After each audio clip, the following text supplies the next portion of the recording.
The cuffs closed on Collins James's wrists, and he smiled. That smile confused Officer Tanner more than anything. Collins had just been slammed face first against the hood of a police cruiser outside Morrow Ridge Police Station. He had been dragged and humiliated in front of a small crowd, yet he looked calm, too calm. "Why are you smiling, janitor?" Tanner hissed. "You think this is a game?" Collins slowly lifted his head, dark eyes steady. "You have no idea what you've just done." A fist slammed into his gut. Collins didn't flinch.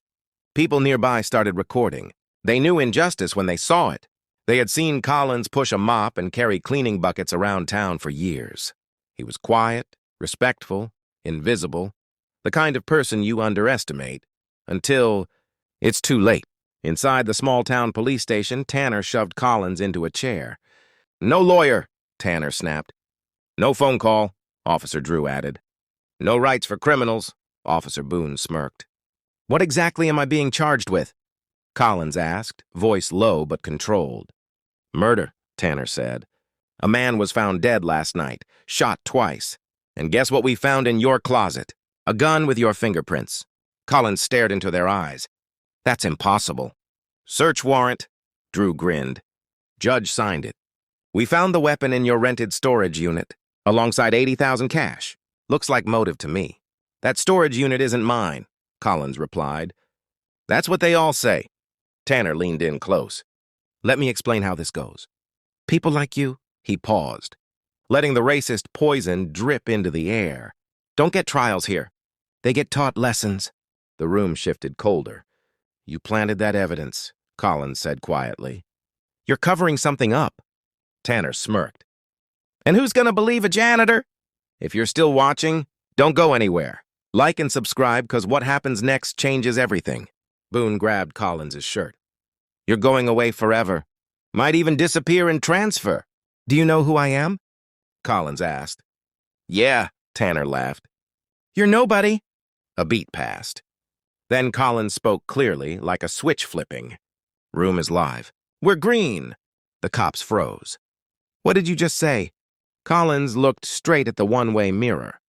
"Confirm signal." Tanner stormed to him. "Who the hell are you talking to?" Then a crackle came from inside Collins' shirt collar. A voice replied, "Alpha 1, signal confirmed. You are live. Stand by." The cop stepped back. Tanner's face paled. Boone whispered, "What the hell?" Collins sat straighter, calm, authority replacing quiet. "Collins James," he said. "Undercover agent. Federal Bureau of Investigation. Deep cover assignment. And congratulations, you've interfered with a federal investigation." Tanner grabbed him again. "You're lying!" Collins turned his head slowly. "In exactly 4 minutes, this station will be declared a federal crime scene. I advise you to step back." "He's bluffing." "There's no FBI case here." Collins looked at him. "Really? Then why was your police chief depositing cartel money from offshore accounts under an alias? We've been tracking for 8 months." Silence. Boone swallowed. "Cartel?" Tanner snapped. "Shut up." "He's lying!" But his hands shook. Collins continued. "This town has been a laundering route for blood money. And someone inside this station has been helping move it. How do you know that?" Drew muttered. "I didn't," Collins said, "until someone tried to frame me." The officers exchanged terrified looks. Tanner drew his gun. "You're not going anywhere." Collins didn't move. "I'm already exactly where I need to be." Then boom!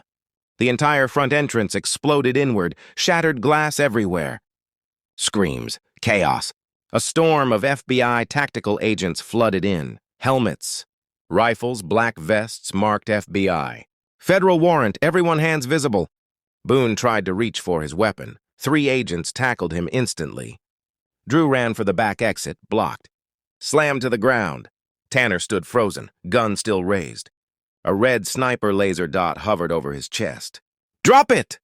a woman's voice commanded. He dropped it. The agent stormed straight past. Collins, ignoring him completely, and formed a perimeter around him like he was one of them. Tanner shook where he stood. "Oh, God." An agent stepped forward and removed Collins's cuffs. "Sorry about that, sir." Collins finally stood. Tanner tried to speak. You're just a janitor." Collins turned to face him fully. I've been undercover for 13 months tracking a corruption, ring tied to weapons trafficking. Turns out the trail led right through you. No, this is a mistake, Tanner stuttered. Collins nodded toward him. Arrest him. 2 agents cuffed Tanner. For what? Tanner yelled. Collins looked him dead in the eye. For obstruction of justice, evidence tampering, corruption, racketeering, and civil rights violations. Boone screamed as he was dragged away. Drew collapsed to his knees. Tanner fought like a rabid dog, but it was useless. As Tanner was taken past Collins, he growled, "You set me up!" Collins stepped forward. No. All I did was mop your floors. And watch you hang yourself, Tanner spat. You think you're a hero? Collins shook his head. No. He looked around the station at the innocent people who had been praying someone would stand, up to this monster pretending to be a cop. I just don't tolerate bullies. Outside, crowds gathered as news cameras arrived. Reporters screamed questions. The story was already breaking nationwide. Collins walked out of the station. The same people who saw him dragged in chains now watched him walk free. A little boy tugged his mother's sleeve. Mom, that janitor. He's an agent? She smiled through tears. No, baby, he's justice. Collins paused on the station steps and glanced back at the chaos. He spoke softly. Never underestimate quiet people. They hear everything. Then he walked away.